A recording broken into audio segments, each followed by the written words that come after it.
ஓம் சாந்தி 4-3-2023 சாக்கார முரளி. இன்று சிவ பகவான் கூறுகிறார், இனிமையான குழந்தைகளே, நீங்கள் ஆன்மீக யாத்திரையில் இருக்கிறீர்கள். நீங்கள் தேகத்தின் பற்றை மற்றும் பழைய உலகத்தை மறந்து வீட்டிற்கு திரும்பி செல்ல வேண்டும். ஒரு தந்தையின் நினைவில் இருக்க வேண்டும். கேள்வி: சாட்சியாகி எந்த ஒரு விஷயத்தை ஒவ்வொருவரும் தனக்குத்தானே கேட்டுக்கொள்ள வேண்டும்? பதில்: எப்படி தந்தை சாட்சியாகி ஒவ்வொரு குழந்தையின் மனநிலையை பார்க்கிறார், அதாவது இவருடைய மனநிலை எப்படி இருக்கிறது, தந்தையை அடைந்து அத்தீந்திரிய சுகத்தை அனுபவம் செய்கிறாரா இல்லையா என்று பார்க்கிறார். அதே போல நான் என்னை எவ்வளவு சௌபாகியசாலி என்று புரிந்திருக்கிறேன், எவ்வளவு குஷி இருக்கிறது, தந்தையிடமிருந்து முழு ஆஸ்தியும் அடைந்திருக்கிறேனா, வாரிசுகளை உருவாக்கி இருக்கிறேனா, யோக பலத்தின் மூலம் பாவங்களை எரித்து புண்ணியாத்மா ஆகி இருக்கிறேனா என்று தன்னைத்தான் கேட்க வேண்டும். இந்த முரளில பாபா அநேக விதமான புயல்கள் வரும், எண்ணங்களின் புயல் வரும், புத்தி யோகத்தை கட் பண்ணுறதுக்கு முயற்சி செய்யும், மாயா நல்லாவே தொந்தரவு கொடுக்கும். இதுவரை வராத நோய்கள் கூட வர ஆரம்பிச்சிடும். ஆனாலும் பயப்படக்கூடாது, தடைகள் வரதா செய்யும், ஆனால் பலவீனமானவர் ஆகக்கூடாது அப்படின்றார். எப்போ நீங்கள் நிரந்தரமாக தந்தையை நினைவு செய்வீங்களோ அப்போதான் முழுமையாக விகாரமற்றவர்களாக ஆயிடுவீங்க. இந்த யோக பலத்தின் மூலமாக தான் பாவங்கள் அழியும், புண்ணியாத்மாவாக மாறிடுவீங்க அப்படின்றார். இப்போ நீங்கள் தந்தையிடம் அர்ப்பணமாகி இருக்கிறீங்க, புண்ணியமும் செய்துட்ருக்கீங்க. சேவை செய்கிறீங்கன்னா புண்ணியம் செய்துட்ருக்கீங்க. அதே நேரத்தில் நினைவு செய்யணும், ஏன்னா நினைவின் மூலம்தான் ஆத்மா தூய்மையாகும் அப்படின்றார்.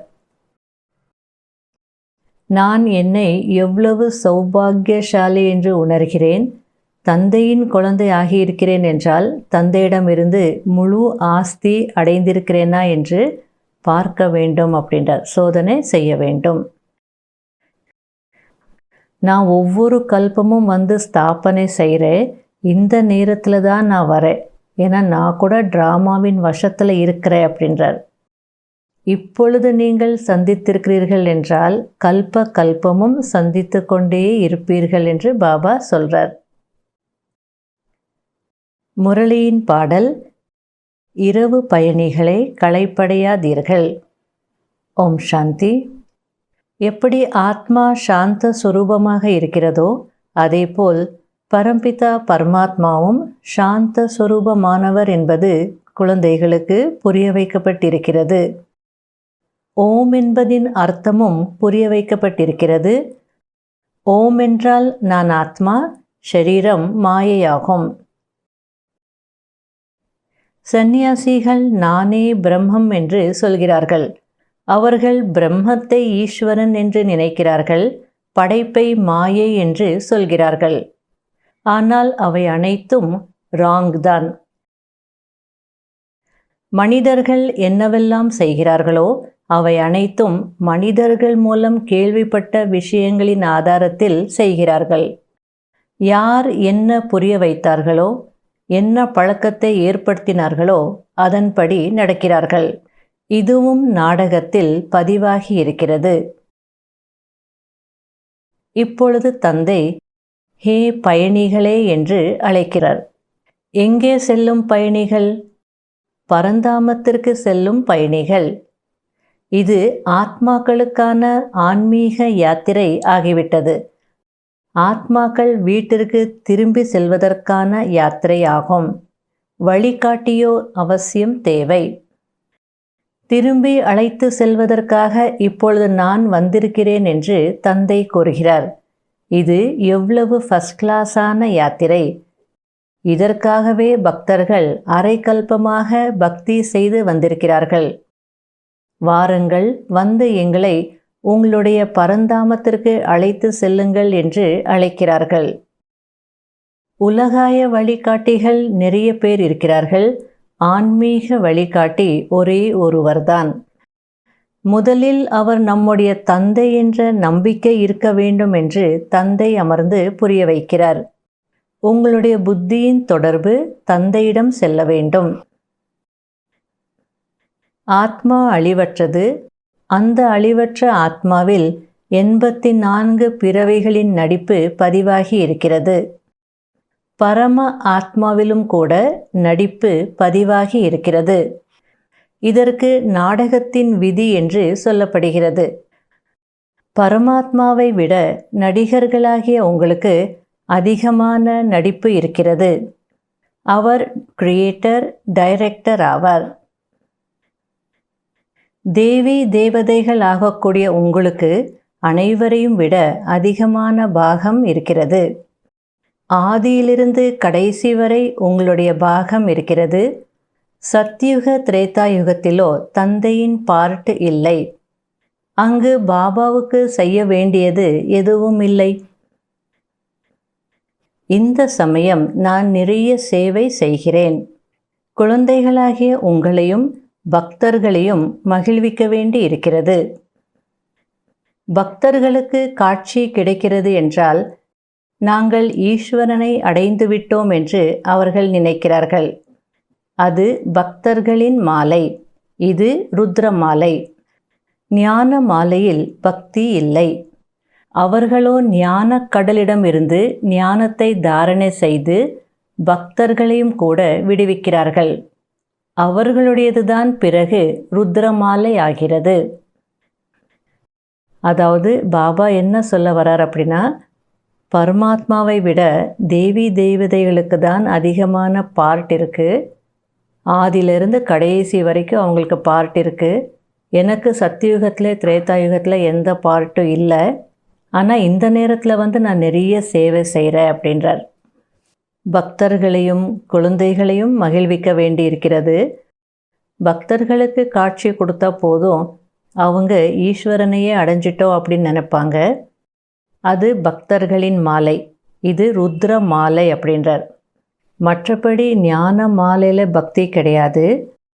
யார் ஞானக்கடலிடமிருந்து ஞானத்தை தாரணை செய்து பக்தர்களையும் விடுவிக்கிறார்களோ அவர்களுடையது தான் ருத்ர மாலை அப்படின்றார்.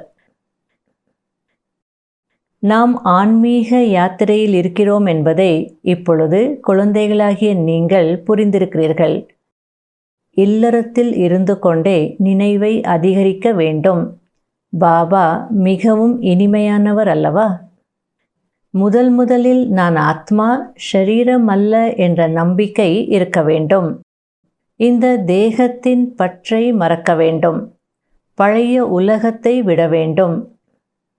இப்பொழுது நான் வீட்டிற்கு திரும்பி அழைத்து செல்வதற்காக வந்திருக்கிறேன் என்றால் என்னுடைய ஸ்ரீமத் படி நடக்க வேண்டும். தேகம் உட்பட தேகத்தின் அனைத்து சம்பந்தங்களையும் மறந்து ஒரு தந்தையை நினைவு செய்ய வேண்டும். உழைப்பு இல்லாமல் எந்த ராஜ்யமும் கிடைக்காது. உலகத்தின் எஜமானர் ஆக வேண்டும் என்றால் உழைக்க வேண்டும் அல்லவா? இந்த சமயம் பாபா இந்த கல்பமரம் மற்றும் நாடகத்தின் ஞானத்தை கொடுத்திருக்கிறார். இப்பொழுது நீங்கள் சந்தித்திருக்கிறீர்கள். கல்ப கல்பமும் சந்தித்து கொண்டே இருப்பீர்கள் என்று சொல்கிறார். நான் ஒவ்வொரு கல்பமும் ஸ்தாபனை செய்கிறேன். இந்த சமயத்தில்தான் வருகிறேன். நானும் டிராமாவின் வசத்தில் இருக்கிறேன். அதாவது பாபா கூட டிராமா படி அவருடைய நேரத்தின் படி தான் வர முடியும். நானும் டிராமாவின் வசத்தில் இருக்கிறேன் அப்படின்றார். கலியுகத்தில் கஷ்டப்படுறாங்களே, கொஞ்சம் முன்னாடி போய் எல்லாரையும் விடுவிக்கலாம் அப்படின்னா முடியாது. அதே நேரத்தில் குழந்தைகள் மீது அவ்வளோ அன்பு இருக்குது பாபாவுக்கு. சத்தியுகத்துக்கும் நான் கூடவே வரேன்னாலும் ட்ராமா விடாது. ஆகையால் ட்ராமாவுடைய ரகசியம் உங்களுக்கு புரிய வைக்கப்பட்டிருக்கு அப்படின்றார். தந்தை சாட்சியாகி ஒவ்வொருவருடைய மனநிலையை பார்க்கிறார். இவர்களுடைய மனநிலை எப்படி இருக்கிறது? எல்லையற்ற தந்தையை அடைந்து அத்தீந்திரிய சுகத்தை அடைகிறார்களா இல்லையா என்று தந்தை பார்க்கிறார். நாம் நம்மை எவ்வளவு சௌபாகியசாலி என்று உணர்கிறோம். தந்தையின் குழந்தைகள் ஆகியிருக்கிறோம் என்றால் தந்தையிடமிருந்து முழுமையாக ஆஸ்தி அடைந்திருக்கிறோமா என்று ஒவ்வொருவரும் தன்னுடைய உள்ளத்தை கேட்க வேண்டும். தந்தை வந்து எப்படி நமக்கு கற்பிக்கிறார் என்பதை நீங்கள் அறிந்திருக்கிறீர்கள். முக்கியமான குறிக்கோளும் புத்தியில் இருக்கிறது. சக்கரத்தை புத்தியில் சுற்றி கொண்டே இருக்க வேண்டும். இப்பொழுது தந்தை நமக்கு சொர்க்கத்தின் ஆஸ்தி கொடுக்கிறார் என்ற நம்பிக்கை இருக்க வேண்டும். இந்த மரண உலகம் அழியப் போகிறது. எப்பொழுது நீங்கள் நிரந்தரமாக தந்தையை நினைவு செய்து கொண்டே இருப்பீர்களோ அப்பொழுது முழுமையாக விகாரமற்றவர்களாக ஆகிவிடுவீர்கள். அந்த யோக பலத்தின் மூலம் பாவங்கள் அழிந்துவிடும். புண்ணிய ஆத்மா ஆகிவிடுவீர்கள். நீங்கள் தந்தையிடம் அர்ப்பணமாகிறீர்கள், புண்ணியம் செய்கிறீர்கள். பிறகு நினைவின் மூலம் ஆத்மா தூய்மையாகிக் கொண்டே செல்கிறது. தந்தை படிப்பிக்கிறார் என்றால் இதில் எந்த சந்தேகமும் வரக்கூடாது. அநேக விதமான எண்ணங்களின் புயல்கள் வரதா செய்யும். புத்தி யோகத்தை துண்டிப்பதற்கான முயற்சி செய்யும். புயல் அடிக்கும். மாயை நல்ல தொல்லையும் கொடுக்கும். எந்த நோய் ஒருபோதும் வந்ததே இல்லையோ அது இப்பொழுது வந்து கொண்டே இருக்கும். தடைகள் அதிகமாக வரும். இதில் பலவீனமானவர் ஆகக்கூடாது. நல்லது.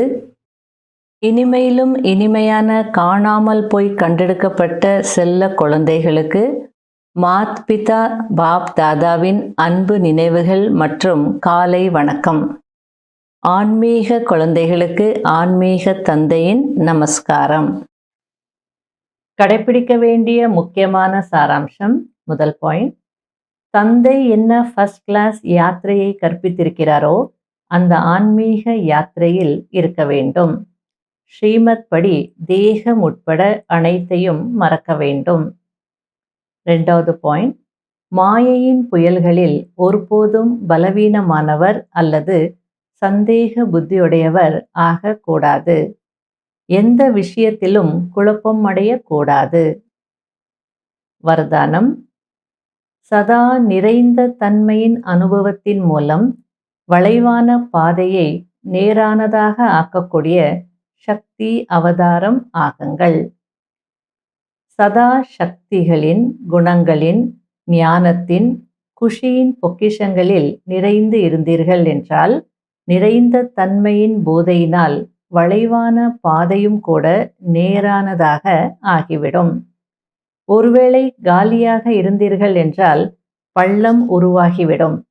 மேலும் பள்ளத்தில் விழுவதினால் சுளுக்கு ஏற்பட்டு விடும். அதாவது யார் பலவீனமாக மற்றும் காலியாக இருக்கிறார்களோ அவர்களுடைய எண்ணங்களில் சுளுக்கு ஏற்பட்டு விடுகிறது.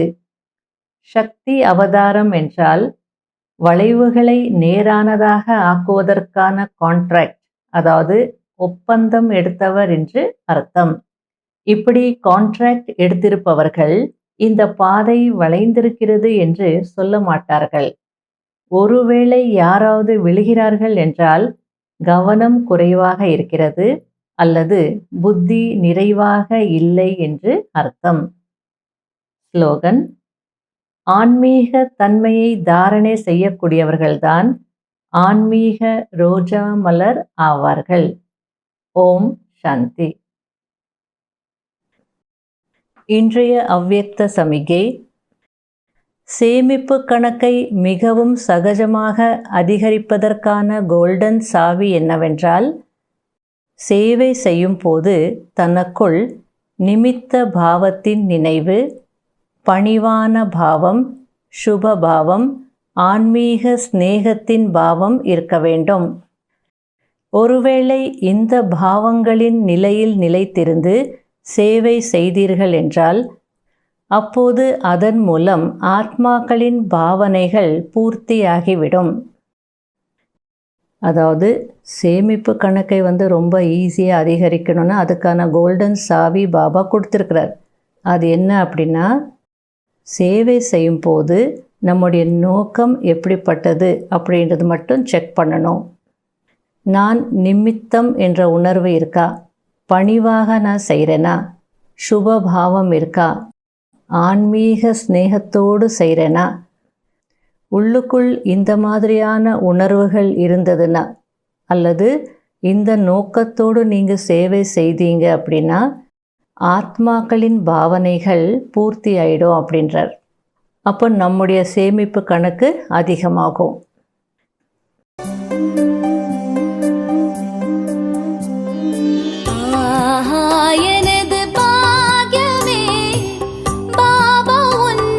கிடைத்ததே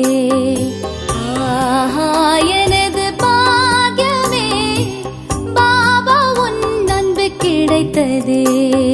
கடலே கடல்